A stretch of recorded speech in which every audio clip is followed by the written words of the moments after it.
Hello viewers, we'll be going over silver futures. In this video, we'll be going over my trade idea of the week and the day-by-day probability model. So let's start off with the technical analysis on the 1 hour chart. We remain in slightly positive MACD, and as of now, we're resting right along the 50 moving average, this yellow line, at the price of $24.21. As we extend out to the 4 hour chart, we still remain in positive MACD, seeing signs of a diverge, and we're still near overbought levels with the RSI.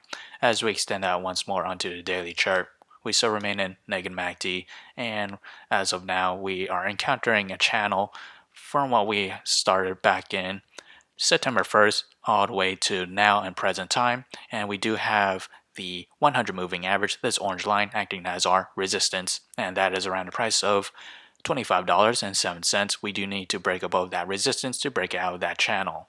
And as for support, we did have support back in, I would say, November 30th, at the 150-day moving average, this red line at the price of $22.43 that will act as our support.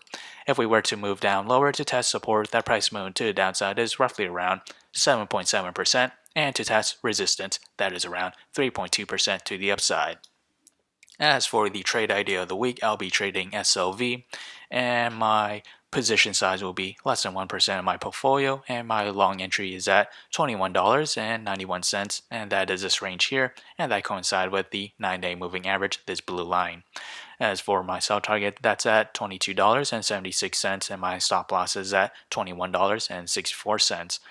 On the other hand, if I were to open a short position, my entry is at $23.05, and that is this range here, and that coincides with resistance and pass back in November 16th, and my sell target is at $22.20, and my stop loss is at $23.34. So whichever entry price were to hit first, that will be my position of the week. So how did I develop these trade ideas? It all comes from the day-by-day probability model, which is available in the link below. As we progress to the 5th day or week of trading, we have a 25% chance for silver to climb between 0 to 2.5%. For the extreme case to the upside, a 25% chance to climb between 2.5% to 5%. As for downside, we have a 50% chance for it to fall between 0 and negative 2.5%. So if you enjoyed this content, feel free to like, comment, subscribe, and thank you for watching.